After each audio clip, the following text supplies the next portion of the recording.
कल के प्रसंग में आपने सुना, महाराज दशरथ से विश्वामित्र जी ने दान लेने गए, कुछ मांगने गए तो उनके पुत्र को मांग के चले आए हैं।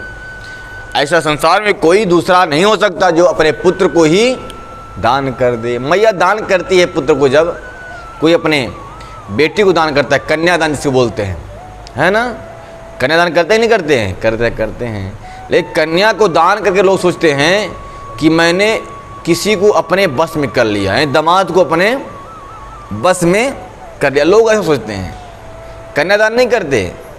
अब दामाद को, किसी के बेटे को अपने बस में सोचते हैं कि अब जो दामाद है हमारी बेटी का माने और बेटी मेरी बात माने और मेरे डायरेक्शन से पूरा ससुराल चलना चाहिए। पहले लोग कन्यादान कर रहे थे, कन्यादान का महत्व समझते थे। कन्यादान कर दिया, अब उस पर मेरा कोई अधिकार नहीं है। अब तो मैया यहाँ से कन्यादान क्या करती है, समस्या दान करती हैं। यहाँ दान के कन्या पहुँची बेटी वहाँ, अब वहाँ सारी बातें यहाँ आ रही है, छोटी छोटी बातें यहाँ माता हैंडल कर रही है। यहाँ से बेटी ऐसी करना, दामाद जी को बोलो ऐसा करें, दामाद जी नहीं करेंगे तो भाग जाना, छोड़ छाड़ सब। दो लोग दान का महत्व अब नहीं समझते। कन्यादान होता था पहले, गौदान होता था, है भूमिदान, अन्नदान, वस्त्रदान, स्वर्णदान, शब्दान। अभी सारा का सारा दान लुप्त हो गया। क्यों? कि ये कलयुग अपना प्रभाव दिखाना शुरू कर दिया। दान का महत्व जानेगा, दान का महत्व वही जान सकता है जिसका हृदय स्वच्छ हो, साफ हो, जिसके हृदय में षड्यंत्र है, दंभ है, द्वेष है, पाखंड है, ईर्षा है। वो व्यक्ति दान का महत्व कदापि जान ही नहीं सकता। क्योंकि जब सब ये सब होंगे उसके हृदय में, दंभ, द्वेष, पाखंड है, स्वार्थ, तो छल करेगा वो किसी न किसी माध्यम से। मेरा काम बनना चाहिए, बस अपना उल्लू सीधा करेगा। आजकल क्या हो रहा है, तो लोग उल्लू सीधा कर रहे हैं अपना। कोई चाहता है किसी कल्याण हो, हैं माताएं किसी घर बर्बाद कर देती है, इज्जत न सम्मान, कोई प्रवाह ही नहीं किसी की। लोग वो महाराज दशरथ थे जिन्होंने अपने पुत्र को किसी संत के हाथ में सौंप दिया। महात्मा ने लेकर के उनको सूर्य वंश का सूरज बना दिया। ऐसा है, त्याग न होता पिता में तो राम को जाने देते क्या? नहीं, आसक्ति है, मेरा बेटा कहीं जाए न पाए, मेरे आंखों के सामने रहो यहीं पर। सच है कि हर किसी के साथ में अपने पुत्रों को नहीं भेजना चाहिए। भेजो तो उसके साथ में जिसके बल को, जिसके तब को, जिसके स्वभाव को आप जान रहे हो, उसी के साथ ही अपने पुत्रों को और पुत्री को भेजना चाहिए। हर किसी के साथ नहीं भेजना चाहिए। महाराज दशरथ विश्वामित्र के प्रभाव को जानते थे, सो उन्होंने भेज दिया। अब प्रभु राम जा करके लक्ष्मण के साथ में उनके यज्ञ की रक्षा की, सुरक्षा करने के बाद पत्रिका आ गई। अब पूछा लक्ष्मण कुमार से, चलोगे क्या भैया के साथ में तुम मेरे साथ? उनका गुरुदेव जो आपकी आज्ञा। हाँ, जो राम ऐसे तत्व का नाम है, ऐसे मर्यादा का नाम है, जो अपने बड़ों की आज्ञा को बड़े श्रद्धा से, बड़ी भक्ति से पालन करते हैं, अपने माता पिता गुरुजनों की बातों को कभी नकारते नहीं, कभी काटते नहीं हैं। उन्हीं का नाम राम है। राम जी चल दिए विश्वामित्र के साथ में। चलते चलते विश्वामित्र जी को एक आश्रम दिखाई पड़ा। राम ने पूछ दिया, हे गुरुदेव, ये आश्रम कैसा? ये तो झोपड़ी दिख रही है, ये किसी का आश्रम है क्या? विश्वामित्र पहले चुप रह गए, बोल फिर पूछते हैं, ये शिला कैसी पड़ी है? और ये आश्रम जो है पूरी तरह से उजड़ा हुआ है, लेकिन इसमें एक वृक्ष तुलसी का लहलहा रहा है, इसका मतलब साफ है। इसका मतलब क्या हो सकता है गुरुदेव? तो गुरुदेव ने कहा, इसका मतलब साफ है राम, कि कोई इस आश्रम, उजड़े हुए आश्रम में भी कोई यहाँ भक्त वास करता है। तुलसी का पौधा वहाँ होता है जहाँ भक्त होता है, और जहाँ भक्त नहीं वहाँ तुलसी का पौधा नहीं रहता। हनुमान जी पहुंचे लंका में, डाउट करने की, लंका निश्चर निकर निवासा, यहाँ कहाँ सज्जन करी वासा। मन में तर्क कर रहे थे कि लंका निश्चरों का निवास स्थान है, सज्जन कहाँ वास करेगा यहाँ। पर जब देखा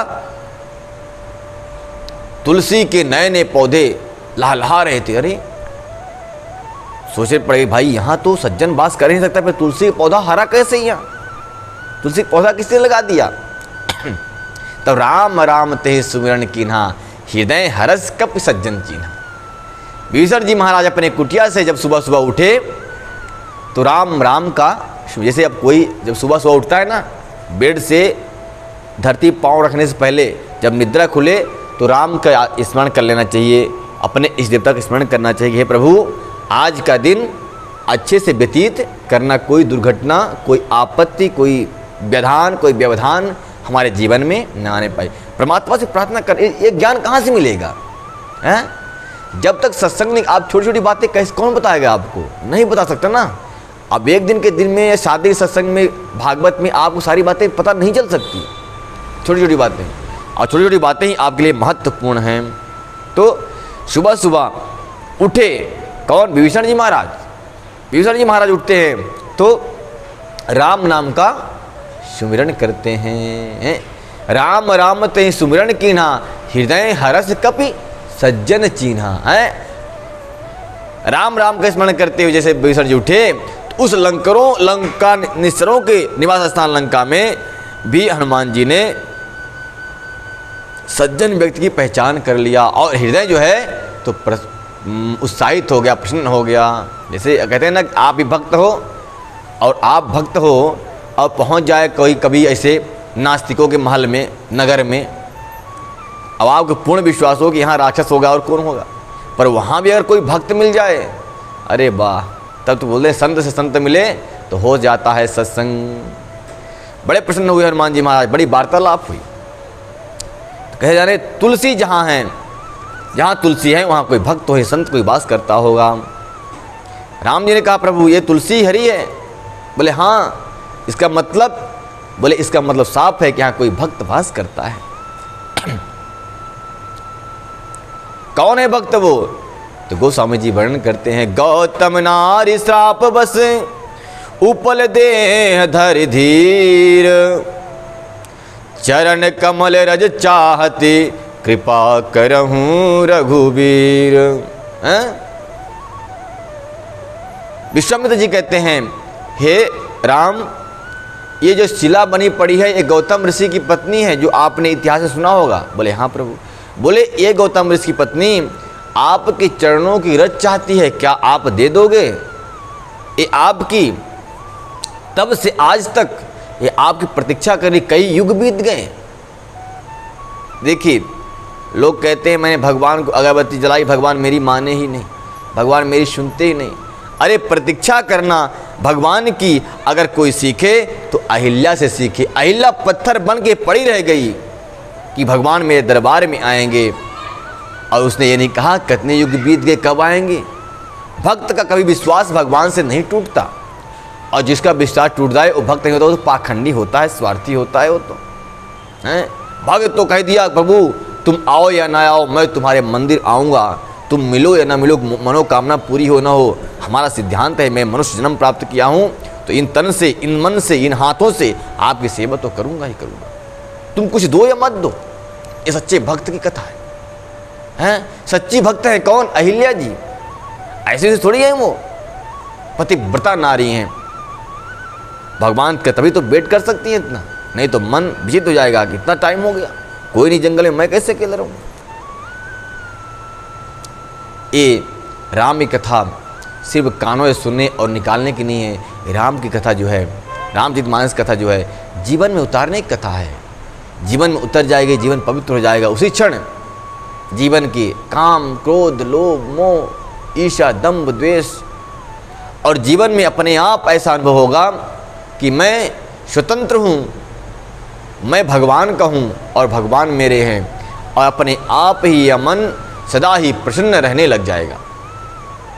पर ये जीवन रामचरित कथा जीवन में उतर जाए, हृदय में बस जाए, तब राम से कहा प्रभु इसको रज चरण रज दे दो, कृपा कर दो।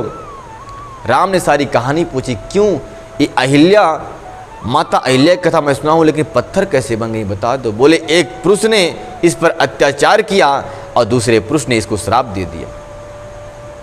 राम जी सहम गए कि ऐसा, अन्याय? बोले अवश्य, तब तो ऐसे परम भक्त को मैं तारूंगा। प्रभु जैसे ही अपने चरण रज उस पर स्पर्श कराए, सोई वह पत्थर नारी के रूप में हो गई। बोले अहिल्या मैया की जय, भक्त बत्सल भगवान की जय। श्री राम जी जो हैं तो अपने रज धूलि दे दिया। एक भक्त कहता है कि अहिल्या बड़े भाग्य तुम्हारे हैं, तेरे घर राम पधारे हैं। अहिल्या बड़े भाग्य तुम्हारे हैं, तेरे घर राम पधारे हैं, तेरे घर राम पधारे हैं। जो रघुबर तक पहुँच न पाते, जो रघुबर तक पहुँच न पाते, उन तक चलकर स्वयं प्रभु आते। जो तोहे तारन आए हैं चल कर, कारण हारे हैं, तेरे घर राम पधारे हैं। अहिल्या बड़े भाग्य तुम्हारे हैं, तेरे घर राम पधारे हैं। अहिल्या ने देखा प्रभु राम मेरे घर पधारे हैं, आए हैं, मैं इनकी पूजन कैसे करूं, अर्चना कैसे करूं, बंदन कैसे करूं। चारों तरफ देखती बगिया उजड़ी है, कहीं पुष्प नहीं, कहीं फल नहीं, कहीं पूजा की थाली नहीं। तो कहने लगी हाथ जोड़कर, प्रभु भेंट चढ़ाने ना मैं जानू, आरती बंदन पूजा के लिए फूल न चंदन। भेंट चढ़ाने को रघुबर दो, आंसू हमारे हैं, यही दो आंसू हमारे हैं। अहिल्या बड़े भाग्य तुम्हारे हैं, तेरे घर राम पधारे हैं, स्वयं भगवान पधारे हैं। भांति दिभारी गौतम नारी, बार बार प्रभु चरण पड़ी, बार बार प्रभु चरण पड़ी। जैसे ही प्रभु ने चरण स्पर्श किया, स्वयं पत्थर की शिला नारी के रूप में हो गई और प्रभु के चरणों से लिपट गई। बड़ी विनती करती है, प्रभु आपने मेरा उद्धार कर दिया, और आशीर्वाद मांगती हैं। प्रभु का दर्शन कभी व्यर्थ नहीं होता, इसलिए अहिल्या ने सोचा कि प्रभु कुछ न कुछ देने के लिए तो कहेंगे ही, मांगने के लिए कहेंगे, तो पहले ही मांग ली, प्रभु ऐसी कृपा कीजिए कि मैं आपके चरणों की रज रूपी पराग लेने के लिए भौरा बन जाऊं। संसार की और कोई वस्तु मुझे नहीं चाहिए। हे रघुनंदन, आप मुझ पर कल्याण कर दीजिए। पर सत्य पद पावन शोक न शाबन, प्रकट भई तप पुंज सही। गोस्वामी जी वर्णन करते हैं कि श्री राम जी के पवित्र और शोक को नाश करने वाले चरणों को स्पर्श पाते ही सचमुच वह तपो मूर्ति अहिल्या प्रकट हो गई। भक्तों को सुख देने वाले रघुनाथ जी को देखकर वह हाथ जोड़कर सामने खड़ी हो गई। क्या कहती है? देखते रघुनायक जन सुखदायक, सन्मुख होय कर जोर रही। रघुनाथ जी को देखते हुए सन्मुख खड़ी हो गई और हाथों को जोड़ लिया। अब क्या कहती है? अति प्रेम अधीरा पुलक शरीरा, मुख नहीं आबत बचन कही। उनको देखकर उनकी छवि को इतनी मगन हो गई कि कंठ अवरुद्ध हो गया, मुख से कोई वाणी निकलती ही नहीं है। बोलती सोचती कि मैं बोलूँगी बाद में, पहले देख तो लूँ। ये वो तत्व है जिसको देखने के लिए भगवान शिव समाधि लगा करके सब कुछ छोड़कर जाकर कैलाश में बैठते हैं। अब भला मुझे बैठे बैठे यहीं प्रभु मिल गए, कितनी बड़ी भाग्य है। शिव शंकर से, भगवान से भी बड़ी भाग्य अहिल्या की है। देखो तो सही, स्वयं रघुनाथ जी इस घर में उसके चल कर आ गए हैं। शिव जी तपस्या करते हैं कि राम दिख जाएं, बड़े बड़े योगी मुनि महात्मा तपस्या करते हैं, उनको वो फल प्राप्त नहीं होता जो अहिल्या को प्राप्त हो गया। कैसे, क्यों हुआ? क्योंकि अहिल्या पतिव्रता स्त्री थी, नारी थी। जो कुछ हुआ इंद्र ने किया सो प्रभु की ही लीला थी। प्रभु ने अपने भक्त अहिल्या से मिलने के लिए सारे ये लीलाएं रची थी। ठीक है, आजकल की स्त्रियां तो बोलती हैं मैं गायत्री मंत्र जप करूंगी और तपस्विनी बन जाऊं। गायत्री मंत्र तप, किसी भी स्त्री को कुछ और करने के सिवा पति के चरणों की सेवा कर ले, वही उसको मुक्ति प्रदाता हो जाएगा, सब कुछ मिल जाएगा वहीं से, और कुछ ढोंग ढपोला कुछ करने की आवश्यकता नहीं है। ठीक, तो आप प्रेम के अधीन होकर शरीर पुलकित हो गया और वचन कहा नहीं जाता। अतिशय बड़े भागी चर नहीं लागी, जुगल नयन जल धार बही। सुंदर नेत्रों से माता अहिल्या की जल की धारा बहने लगी और चरणों में वह पड़ गई। ऐसे मानो जैसा कोई धन का लोभी व्यक्ति धन को लेकर चिपकता है, धन से आसक्ति करता है, सोई माता अहिल्या प्रभु राम के चरणों में चिपक गई, पकड़ ली, बैठ गई। और क्या कहती हैं, फिर उन्होंने धीरज धर करके प्रभु से कुछ कहा। धीरज मन कीन्हा प्रभु चहु तीन्हा, रघुपति कृपा भगति पाई। अति निर्मल बानी अस्तुति ठानी, ज्ञान गम जय रघुराई। कहते हैं कुछ धीरज धर करके उसने आंखों को पोंछा, फिर टुकुर टुकुर देखा प्रभु राम ही है क्या, ये ऐसा देखती है प्रभु राम ही है ये। और कृपा की प्रभु कृपा से प्रभु की बड़ी भक्त बन गई और निर्मल वाणी से, यानी कि वाणी बड़ी निर्मल है, इनकी बड़ी पवित्र वाणी है और भगवान वाणी की स्तुति को जानते हैं। ज्ञान गम जय रघुराई हैं, रघुनाथ जी उसके दिल की हृदय की बात को जानते हैं। जिस तरह से वह बात कर रही है उसको सब सुन रहे हैं। कहती हैं अहिल्या जी कि मैं नारी अपावन प्रभु जग पावन, रावण रिपुजन सुखदाई। राजीव बिलोचन भव भय मोचन, पाहि पाहि सर नहीं। कहते हैं मैं नारी हूँ और नारी जन्म से अपवित्र होती है। ये कह रही है कि अन्य नारियों की बात नहीं कर रहा हूँ, कोई नाराज हो जाए मुझसे, अहिल्या जैसी नारी बोल रही हैं। क्या कह रही है, मैं नारी अपावन, पावन मतलब पवित्र, अपावन मतलब अपवित्र। मैं नारी हूँ और अपवित्र हूँ, और प्रभु आप क्या हैं, बोले आप पावन हो, आप पवित्र हो। और रावण रूप जन सुखदाई, रावण को संहार करने के लिए आपने जन्म लिया है, उसके शत्रु हैं और संसार को सुख देने वाले हो, वही प्रभु। राजीव बिलोचन भव भय मोच, हे सुंदर नेत्रों वाले, राजीव मतलब होता है कमल, ठीक है ना, कमल के जैसे नेत्रों वाले रघुनंदन, आप भय का मोचन करोगे और मैं आपके शरण में हूँ। पाहि पाहि शरण आई, पाँच पाँच रक्षा करो वे रक्षा करो, ऐसे कहते कहते वह शरण में आ गई प्रभु के। मुनि श्राप जो दीना अति भल पीना, परम अनुग्रह मैं माना। मुनि जी कहती हैं ये कि जो महात्मा ने श्राप दिया, मेरे पति ने मुझे श्राप दिया, उसको तो मैं आशीर्वाद मानती हूँ, अनुग्रह मानती हूँ। अगर वो श्राप न दिए होते तो क्या प्रभु आप आते मेरे पास, न आते। इसलिए तो मुनि श्राप जो दीना अति भल कीना, परम अनुग्रह मैं माना, वो बड़ा भला किया है मुझ पर। दे क्यों भरी लोचन हरि भव मोचन, यही लाभ शंकर जाना।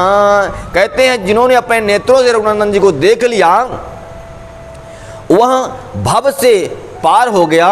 इस बात का समर्थन भगवान शिव भी करते हैं। ऐसे अहिल्या जी कह रही हैं कि यही लाभ शंकर जाना, इसी लाभ को शंकर जी भी जानते हैं। इसी लाभ को जान करके तो पार्वती माता को कथा सुना रहे हैं और जाकर कैलाश में बैठ गए हैं शिव जी महाराज। क्यों, घर में रहेंगे फैमिली बढ़ जाएगी, चिंता में मन विचित्र हो जाएगा, विचलित हो जाएगा, सिर्फ प्रभु राम ध्यान से चले जाएंगे हमारे। क्या करना है इसको, इसे दे भी चलो विवाह होगा, कोई बात नहीं है। अब बच्चों को जाने, बच्चों अपने अपने साथ में जाए रहें।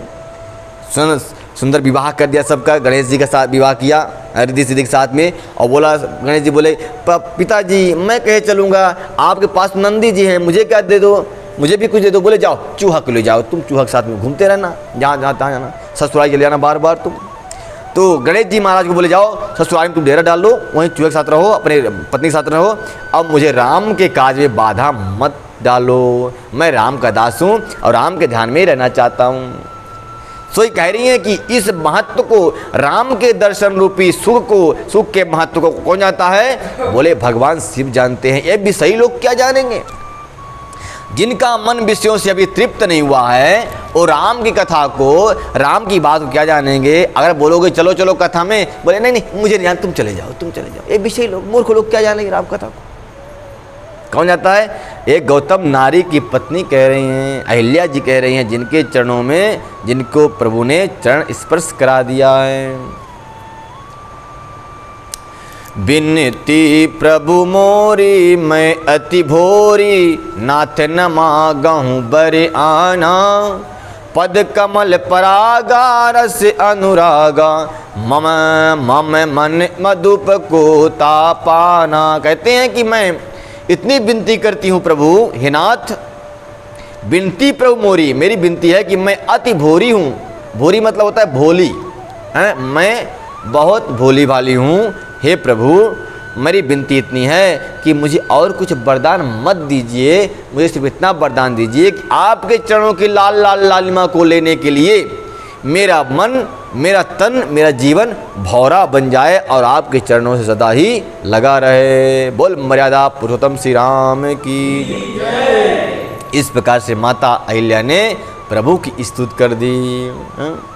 जहीं पद सुर सरिता परम पुनीत्रा, प्रगट भई शिव शीस धरी, सोई पद पंकज जहीं, सोई पद पंकज जहीं पूजत अज, मम सिर धर्यो कृपार हरि। कहती हैं जिन चरणों से गंगा जी की उत्पत्ति हुई है, गंगा जी की उत्पत्ति कहाँ से हुई है? विजय भैया कहाँ से हुई है गंगा जी की उत्पत्ति? आप लोग ध्यान नहीं देते हो, आप स्टूडेंट अच्छे नहीं हो, देखो आपका ध्यान कहीं और रहता है। गंगा जी की उत्पत्ति कहाँ से हुई है?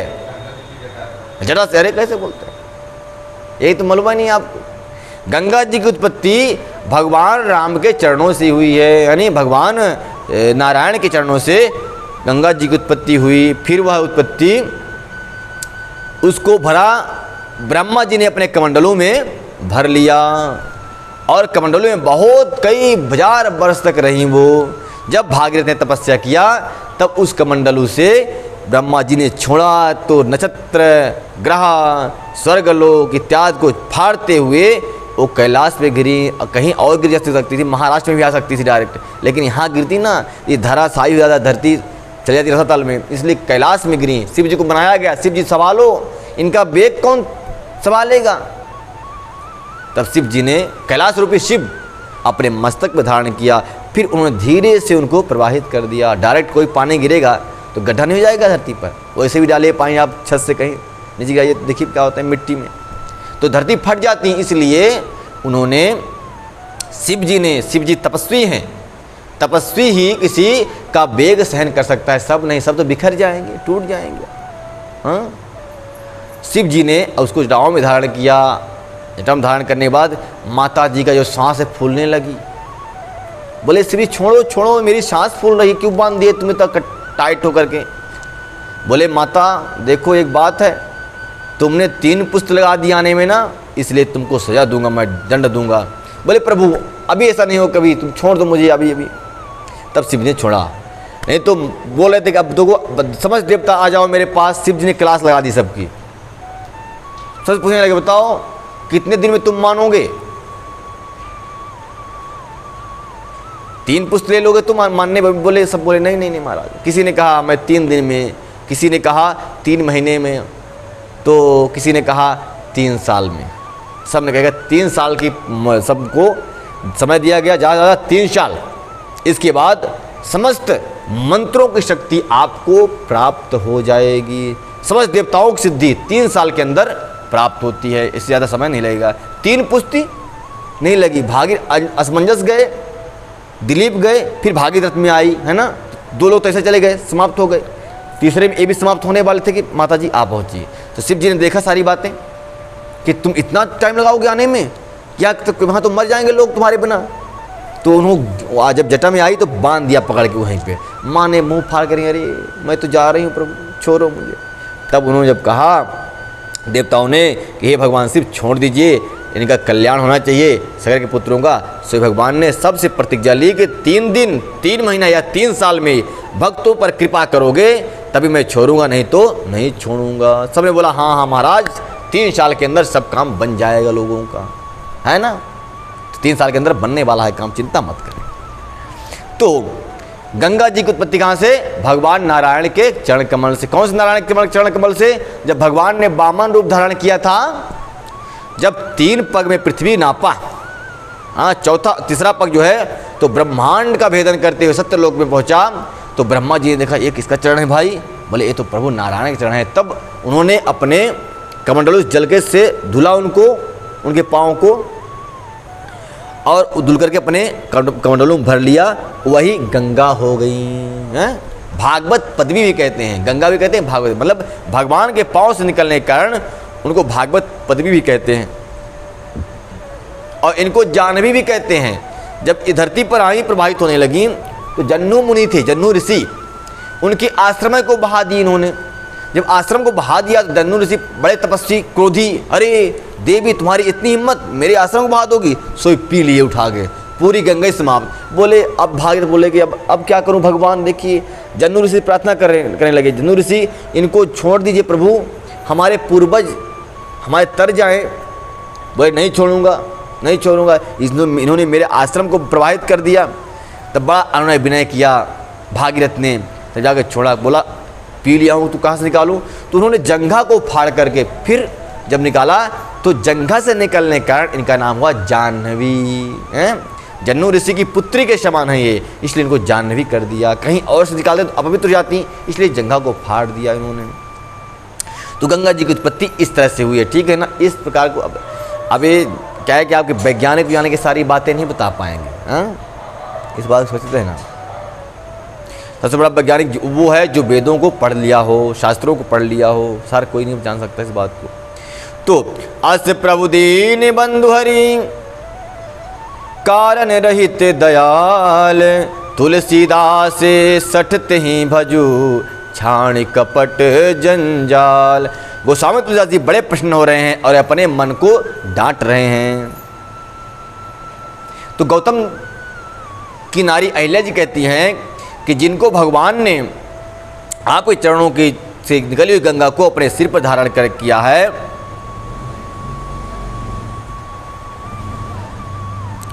और उसी सरिता पुण्य सरिता को आपने सर पर धारण किया है, सोई पद पंकज जेहि पूजत। उसी पंकज उसी चरण कमलों को जिसको ब्रह्मा जी पूजते हैं, हे हरि तुम उन्हीं चरणों को मेरे सर पर रख दिया, मेरे जैसा भाग्य किसी और का नहीं है। ये तो मैं अपने पति की कृपा समझती हूँ कि पति देवता ने मुझे श्राप दे करके इस शिला बना दिया, सो प्रभु आज मेरा कल्याण कर दिया आपने।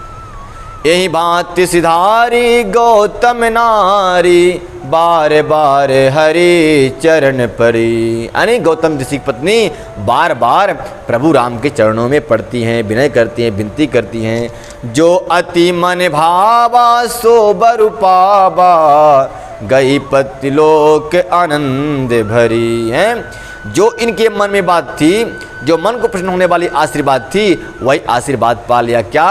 बोले जाओ देवी आप अपने पति लोक में जाओ, जहाँ पति निवास कर रहे हैं, वहीं जाकर तुम उनकी अर्धांगिनी बन करके बगल में सिंहासन में तुम विराजमान हो जाओगी। इतना सुंदर आशीर्वाद। देखिए तपस्या का परिणाम है ये, त्याग का फल है कि अपने पति लोक को चली गई, जहाँ पति वास करते हैं वहीं ये भी चली गई। अस प्रभु दीन बंधु हरि कारण रहित दयाल, तुलसीदास सटते ही भजो छाड़ कपट जंजाल। गोस्वामी जी वर्णन करते हैं कि हे तुलसीदास, यानी अपने आप कह रहे हैं कि हे तुलसीदास तू सठ है क्या? सठ मत बन। तो क्या बन? बोले हरि राम को भजन कर, हरि राम को। अस प्रभु दीन बंधु, अब भगवान का नाम पड़ गया क्या? दीन बंधु। दीन जो दीन दुखी हैं उनके जो बंधु हैं वो भगवान हैं, इसलिए इनका नाम पड़ा दीन बंधु। अहिल्या को जब इन्होंने तार दिया तो इनका नाम पड़ गया दीनों के दुख को हरण करने वाले को दीन बंधु कहते हैं, इसलिए इनका नाम हुआ दीन बंधु। अभी इनको सीताराम नहीं कर सकते हैं, अभी सीताराम की पत्नी है ही नहीं, तो कैसे फोकट में कह देंगे। अभी दीन बंधु हैं, रघुनंदन है और दीन बंधु हैं, सीताराम नहीं है। अभी सीताराम बाद में बनेंगे ये। तो कहते हैं तुलसी सठ सुन, संसार के कपट जंजाल को त्याग करके तू ते भजू राम, तू राम को भज ले। सठ का मतलब क्या होता है? जो 61 के बाद भी न माने उसे सठ कहते हैं। 61, 62, 63 इतने में भी जो नहीं माना वो 60 है। 51 मान जा, 52, 53, ये 10 साल आपको मनाने में लगता है कि मन तू मान जा मान जा मान जा, फिर भी अगर नहीं माना तो 59 हो जाएगा। अब जाने वाला 60 मतलब होता है बर्बाद होने का लक्षण आ गया, यानी अपमान होने का नौमत आ गई, इसलिए सठिया रहा है। तो फिर 61 आएगा, 62 आएगा, 63 आएगा, 10 साल सठिया के रहेगा। फिर इसके बाद 70 आ जाएगा, तब सिर हिलेगा, हाथ कपेगा, दांत उखड़ जाएंगे, नेत्र बंद हो जाएंगे, कान बंद हो जाएंगे, बर्बाद हो जाएगा धीरे धीरे। इसलिए कहते हैं कि 51-40 के बाद 50 जब आए ना तो समझ जाना चाहिए कि अब सब कुछ ठीक हो गया, अब मन को मना लें और प्रभु के चरणों में लगा लें। नहीं तो 10 साल तक, 40 के बाद 10 साल तक मन मन मन यानी 51, 52, 53, 54, 55, 56 मन यानी 58, 59 आ गया, 59 में सठिया आ गया। फिर 60, 61, 62, 63 10 साल तक सठिया के रहेगा। फिर 70 के बाद फिर वो आँख कान सब काम करना बंद कर देंगे और वो शमशान में जाने का तैयारी हो जाएगी। फिर क्या करेगा वो? फिर राम का भजन क्या करेगा वो? इसलिए 40 के बाद 50 में समझ जाना चाहिए क्या करना है मुझे मेरे प्यारे। गोस्वामी जी वर्णन करते हैं, इसलिए हे सठ मन, हे सठ गोस्वामी जी करें अपने आप को, हे तुलसी सठ ते भजू छपट कपट छाण कपट जंजाल, उन्हीं राम को तू भज ले कपट और जंजाल को त्याग करके। चले राम लक्ष्मण मुनि संगा, चले हाँ राम लक्ष्मण मुनि संगा, गए हो जहाँ जग पावन गंगा, गए हो जहाँ जग पावन गंगा, गाद सुनू सब कथा सुनाई, गाद सुनू सब कथा सुनाई, जही प्रकार सुर सरि मही आए, जही प्रकार सुर सरि मही आए, जही प्रकार सुर सरि मही आए। अब राम जी अपने गुरुदेव विश्वामित्र के साथ में उस आश्रम से थोड़ा आगे बढ़ गए और कुछ दूर पर ही गंगा मैया प्रवाहित हो रही थी। तो वहाँ पर राम जी पहुँचे तो पूछा कि हे गुरुदेव ये कौन सी नदी हैं? बोले राम ये गंगा मैया हैं जिनको अभी बातें हो रही थी हैं। ये गंगा जो हैं जगत को पावन करने वाले, गए जहाँ जग पावन गंगा, जगत को पावन करने वाली नदी ये गंगा हैं। इसको लोग माता कह के पुकारते हैं, जगत की माता हैं। माता वो जो कल्याण कर दे वही तो माता है। जो मार दे वो तो माता थोड़ी होती है, वो तो कुमाता होती है जो मार दे बच्चों को गर्भ में अपने। या तो पूतना हो गया तो कुमाता होगी। ये माता है, जगत को पावन करने वाली गंगा मैया है। गादी सुनियानी विश्वामित्र जी ने गंगा जी की सारी कथा सुना दी। जय प्रकार सुरसरी मही आई, जिस प्रकार से सुरसरी माता गंगा धरती पर आई वो सारी की सारी कथा जो है तो विश्वामित्र जी ने राम को सुना दी। तब प्रभु ऋषि समेत नहाए, विविध दान महिदे बही पाए, हरस चले मुनि वृंद सहाया, बेग विदेह नगर नियराया। स्नान किया गंगा में राम और लक्ष्मण सहित में विश्वामित्र जी, और स्नान करने के बाद वहाँ के पुजारी पंडा को उन सब ने दान भी किया। ये गंगा में नहाओ या जमुना में नहाओ, या कहीं किसी तीर्थ में जाओ तो वहाँ स्नान करना, ध्यान करना, सब कुछ करना, लेकिन दान करना कभी मत भूलना। इसमें कह रहे हैं देखो, ऋषि समेत प्रभु ही नहाए, विविध दान मही देव ही पाए, यानी कि उन्होंने स्नान तो किया लेकिन वहाँ के जो ब्राह्मण लोग वहाँ बैठे थे घाट पे, उनको दान भी दिया, तभी फल होने वाला है। मैं डुबकी लगा गया 7 बार या 51 बार, डुबकी कितनी भी लगाओ कोई फ़ायदा नहीं है जब तक दान नहीं किया वहाँ पे। तो तीर्थ में जाकर भंडारा खाने के लिए नहीं जाना जाता कि वहाँ भंडारा किसी ने चालू कर दिया, आप गए तो मारे और चले आइए, ऐसा नहीं होना चाहिए। अगर तीर्थों में भंडारा हो रहा हो तो भी वहाँ भंडारा नहीं खाना चाहिए। क्यों भंडारा खाने गए हो क्या वहाँ? वहाँ तीर्थ के पुण्य कमाने गए हो ना। भंडारा खाने से आपका पुण्य क्षीण हो जाएगा, वहीं पुण्य तो उसको मिल जाएगा जो भंडारा करवा रहा है। इसलिए वहाँ जाकर भंडारा करो, खाओ नहीं। वहाँ भूखे रहो, वहाँ तपस्या करो, वहाँ तप करो। ये नहीं पानी नहीं था और चिपकने लगा इनके महाराज। गए कोई उत्तराखंड की धरती पे गए, उन अमरनाथ केदारनाथ जी के दर्शन करने, और गए तो वहाँ घोड़े में बैठ गए, अब जा रहे टक टक टक टक। अब फल किसको मिलेगा? आपको मिलेगा, घोड़े को फल मिलेगा। हाँ अब जान तो कहा गया जब तुम्हारी हस्ती नहीं जाने की वहाँ तो मत जाओ, यहीं बैठे बैठे भजन करो राम का। अब वहाँ घोड़े को जाके पुण्य दिलवा दिया, आप चले जाए पैसा खर्च करके फालतू में। काहे पैसा खर्च किया इतना? तो कभी ऐसा नहीं। वो क्या है, जो अपने तीर्थ हैं, वो तपोभूमि है, वहाँ जाकर तप करना ही महत्वपूर्ण होता है, स्नान करना महत्वपूर्ण होता है, दान करना, धर्म करना, दूसरे को भोजन खिलाओ कराओ वहाँ जाकर, लेकिन स्वयं दूसरे के हाथ से मत खा लो। अपना तुम पुण्य सब नष्ट कर दोगे जाकर, वहीं समय भी गया और पैसा भी गया, और घर में चोरी हो जाए बात अलग सी है कि नहीं। इसलिए ऐसा नहीं करना जा करके, वहाँ दान करो। भगवान राम के साथ में विश्वामित्र स्नान किया और वहाँ बैठे हुए भूदेव मतलब होता है, इसमें लिखा है कि विविध दान मही देव ही पाए। मही मतलब होता है, मही मतलब धरती, देवही मतलब होता है ब्राह्मण। मही देव हैं, धरती के देवता जो हैं चलते फिरते हुए कौन है? ब्राह्मण गण हैं। ये ब्राह्मण गण चलते फिरते हुए धरती के देवता हैं, ऐसा वेद शास्त्र कहते हैं। हरस चले मुनि वृंद सहाय, बेग विदेह नगर नियराया। स्नान करने के बाद, दान देने के बाद बड़े हर्षित होकर के राम लक्ष्मण और मुनि जी महात्मा जी चल पड़े, और थोड़ी देर चलने पर विदेह नगर नियर आ गया। विदेह नगर मतलब जनकपुर, सीता जी की नगरी, यानी जनक जी की नगरी। सीता जी की बात ही नहीं होगी अभी, तो सीता जी की नगरी निगरा पर। अभी सीता जी कन्या है ना, अभी तो इनको देखनी होगी। हाँ, फिर ओली भरा जाएगा, फिर क्या बोलते हैं, साक्ष्य गंध होगा, फिर इसके बाद विवाह होगा इनका ना। इसलिए अभी नाम लेना उचित नहीं है माता जी का। तो विदेह नगर नियराय आया। पूरे रम्यता राम जब देखी, हर से अनुज समेत विसेखी। बापी कूप सरित सरनाना, सलिल सुधा सम मन शोपाना। श्री राम जी ने जब जनकपुर को की शोभा को देखी, तब छोटे भाई लक्ष्मण सहित अत्यंत हर्षित हुए, बहुत सुंदर प्रसन्न हो गए। जहाँ अनेकों बावलियाँ थी, कुआं, नदी, तालाब थे, जिसमें अमृत के समान जल और मणियों की सीढ़ियाँ बनी हुई थी। मणि की सीढ़ी, रात में जाओ या दिन में जाओ कोई फर्क नहीं पड़ने वाला। मणि जहाँ लगी है तो वहाँ तो जो है प्रकाश रहेगा ना, रात में जाओ या दिन में जाओ।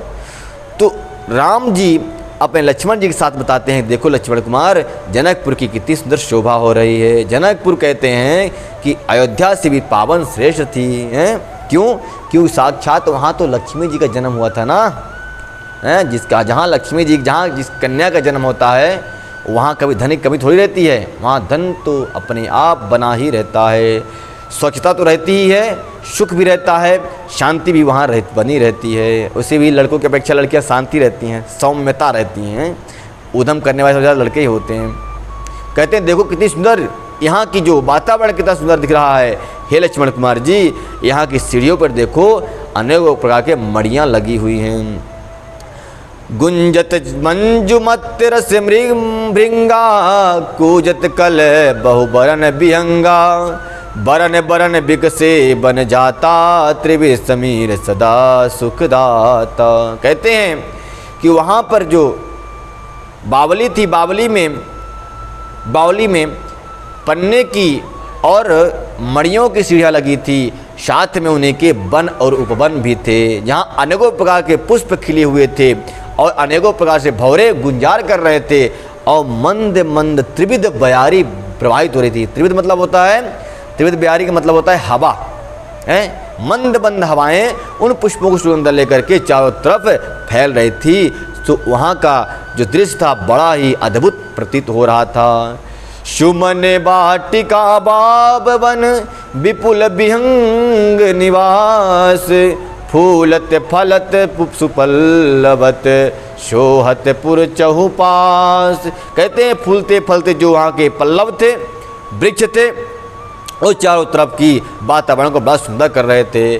और सुमन पुष्पों की वाटिका, बाग, विपुल और विहंग निवास बड़ा ही सुंदर शोभित हो रहे थे। यानी चारों तरफ नगर जो है, गांव जो है, वह मोहल्ला जो है बड़ा सुंदर ही निवास कर रहा था। अनेक प्रकार के पक्षी उस वन में कलवर कर रहे थे। ऐसी दृश्य को श्री राम जी ने अपने लक्ष्मण के साथ में देखा, बड़ा ही सुंदर लगा उनको। बनई न बरनत नगर निकाई, जहाँ जाई मन तहाँ ही लोभाई। राम जी कहते हैं, गोस्वामी जी कहते हैं, राम जी जहाँ जाते हैं उस नगर में, वहाँ का दृश्य देख करके उनका मन वहीं स्थिर हो जाता है, लगता है अब जाऊँ ही ना यहाँ से। चारु बचारु विचित्र अवारी, मणिमय बिजनु स्वकर सवारी। कहते नगर की सुंदरता का वर्णन करते नहीं बनता, मन जहाँ जाता है वहीं लुभा जाता है, रम जाता है। सुंदर बाजार है, मणियों से बने हुए विचित्र छज्जे हैं, मानो ब्रह्मा ने उन्हें अपने हाथों से ही बनाया हो, ऐसा गोस्वामी जी वर्णन करते हैं। धनिक बनिक बर धनद समाना, बैठे सकल वस्तु लय नाना। चौहट सुंदर गली सुहाई, संतत करहि सुगंध सिंचाई। कहते हैं कुबेर के समान श्रेष्ठ वहाँ के बनिया हैं। बने समझते हैं व्यापार करने वाले धनिक लोग हैं। कुबेर के समान श्रेष्ठ धनी व्यापारी सब प्रकार के अनेकों प्रकार की वस्तुएं लेकर के दुकान खोल करके बैठे हुए हैं।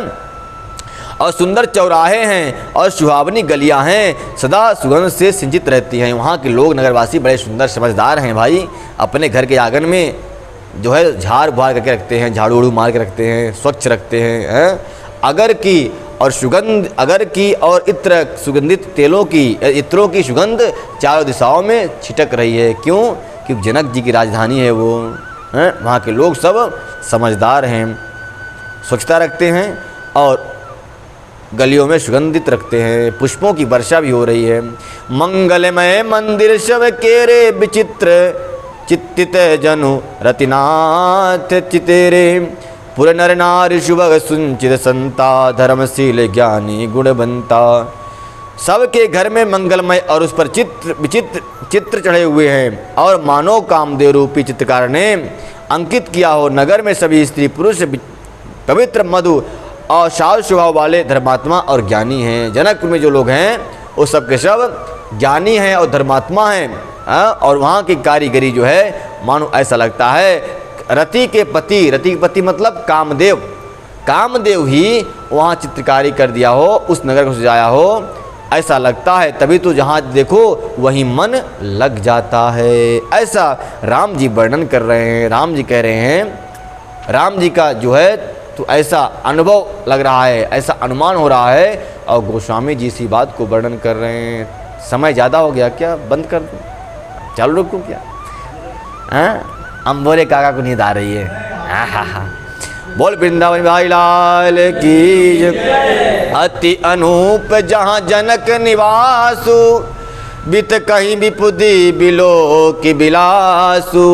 होत चकित चित कोटि बिलो की, सकल भुवन शोभा जनुरो की। कहते हैं कि जैसे राम और आगे बढ़े तो देखते हैं जनक निवासु, अति अनूप जहाँ जनक निवासु। जनक जी जहाँ निवास करते हैं अपनी पुत्री के साथ में, उसका तो वर्णन ही बड़ा अनूप है। अनूप मतलब विचित्र, कहने योग्य ही नहीं है। बिकथ ही विदुषी बिलो की विषादु। कहते हैं बिलोक करके सब देख करके थक जाते हैं। एक से बढ़कर एक सुंदरता जनकपुर की शोभा बना रही है। होत चकित कोटि बिलो की, सब जो राम जो है उसको देख देख करके चकित से हो जाते हैं। मानो देवता नहीं, राम ही नहीं, देवता ब्रह्मा आदि देवता भी वहाँ देख करके चकित हो जा रहे हैं कि मेरे ब्रह्म लोक से सुंदर ये जनकपुरी कैसी हो गई। मानो ब्रह्मा जी की कारीगरी भी फैल उनके सामने हो रही है। क्यों ना हो, जहाँ लक्ष्मी जी का ही जन्म हुआ है, निवास करती हैं। सकल भुवन शोभा जनरों की है, सकल भुवन मतलब ब्रह्मांड के सारे शोभा को फैल करने वाली सिर्फ जनकपुरी है। ऐसी शोभा हो रही है, मतलब ब्रह्मांड की शोभा, ब्रह्मांड की कारीगरी उसके सामने फेल हो चुकी है। धवल धाम मने पुरट पट सुगटई नाना भांति, शिया निवास सुंदर सदन शोभा किमे कही जात। अब जनकपुर की अटारी को देख, जनकपुर के भवन को देखा जहाँ जनक जी वास कर रहे थे, वहाँ कहने योग्य नहीं थी। अब सीता मैया जहाँ रहती है वहाँ का वर्णन कर रहे हैं। बोले इसका कौन वर्णन करे भाई। गोस्वामी जी कहते हैं इसका वर्णन करने में तो मेरी समर्थ ही नहीं है। धावल धाम मनीष पुरट पुट सुगठित नाना भांत, अनेक प्रकार से वह जो लक्ष्मी जी सीता जी का निवास स्थान है सजाया गया है। उज्ज्वल महलों में अनेकों प्रकार के सुंदर रीति से बने हुए मणिजटित सोने की जरी से पर्दे लगे हुए हैं और सीता जी के रहने के सुंदर महल में शोभा वर्णन नहीं किया सकती। मतलब पर्दा हम लोग जो लगाते हैं कपड़े के लगाते हैं, सीता जी के महल में सोने के पर्दे लगे हुए हैं। दीवारें, सीता जी जिस चौकी पर पाँव रखती थी वह पाँव जो है तो हीरे, वो चौरंग जो है हीरे का बना हुआ था। महलों में उनके सैया पर दूध के फेन के समान कोमल चादर डली हुई थी। आज सुंदर महालक्ष्मी जहाँ वास करती हैं उसके महल की बता रहे हैं ये कि सिया निवास सुंदर सदन शोभा किम कही जाए। सुंदर सीता जी के निवास की शोभा को वर्णन करने में किसकी समर्थ है, मेरी तो नहीं है, ऐसा गोस्वामी जी कहते हैं। सुभग द्वार सब कुल से कपाटा, भूप वीर नट मागति भाटा, बनी विशाल बाज गजसाला, है गैरत शंकुल सब काला, है गैरत शंकुल सब काला, है गैरत संकुल सब काला। श्री राम जी जो हैं तो देखते देखते इस भवन को अब कहाँ पहुँच गए, बोले जहाँ पर अस्तबल था। अस्तबल का मतलब होता है पशुओं को बांधने का स्थान को अस्तबल कहते हैं, यानी घोड़ा बांधने के स्थान को अस्तबल कहते हैं। हिंदी में शुद्ध अर्थ है अस्तबल। तो सुभग द्वार सब पुलिस कपाटा, राजमहल के सब दरवाजे फटाका सुंदर हैं, जिनमें वज्र के समान मजबूती से जो बनाया गया है और हीरों के चमकते हुए किवाड़े लगे हुए हैं और महाबत राजाओं में नट्टों मगधों और भांटों की भीड़ लगी रहती है और घोड़े और हाथियों के लिए बहुत बड़ी बड़ी घुड़साले और गजशालाएँ बनी हैं। गजशाला मतलब होता है हाथी की शाला, जहाँ हाथी रहती हैं उसको गजशाला कहते हैं और जहाँ घोड़े रहते हैं उसको घुड़साल कहते हैं, यानी अस्तबल कहते हैं। तो ये सब बने हुए बड़ी मजबूती से, वज्र के सामान ये सब मजबूत हैं। ऐसे वैसे नहीं कि एक ईंट की दीवार दे दो काम चलता रहेगा, इसे पर्दा लगा दो बस होगी, ऐसा नहीं। वज्र के समान है, कितना ही भूकंप आ जाए कोई फर्क पड़ने वाला नहीं है।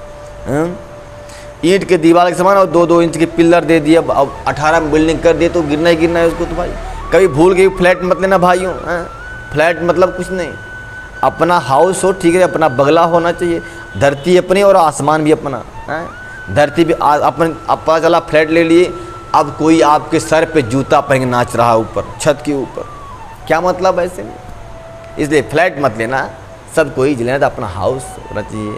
धरती अपनी और आसमान भी अपना होना चाहिए। तो सुंदर वज्र के समान वो सीता मैया की राजधानी थी जहाँ वो रह रही थी। जनकपुर की शोभा कही नहीं जाती, इतना सुंदर था। सूर्य सचिव से पन बहु तेरे, निप्रगृह सरिस सदन सब केरे, पूरे बहो बहिर बसर असरित समीपा, उतरे जहाँ तहाँ विपुल महीपा। बहुत से सूरवीर मंत्री और सेनापति हैं कहाँ, जनकपुर में। उन सब के घर भी राजमहल के सरीखे ही सुंदर हैं। नगर के बाहर तालाब और नदी के निकट जहाँ तहाँ बहुत सारे राजा लोग उतरे हुए हैं, डेरा डाले हुए हैं। क्यों? क्योंकि जन्माष्टमी मिला सबको ना वहाँ। राजमहल से दूर में जनवास, जनवास समझते हैं ना, जहाँ पर बारात को स्टॉप किया जाता है।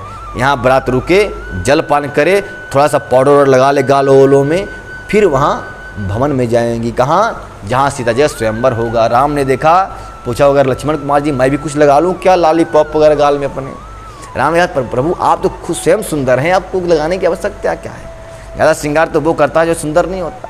आप तो स्वयं रघुनंदन हैं, आप स्वयं सुंदर हैं, जगत को मोहित कर लेंगी आप, आपको ये सब कुछ लगाने की आवश्यकता नहीं है। फेस वॉश वगैरह।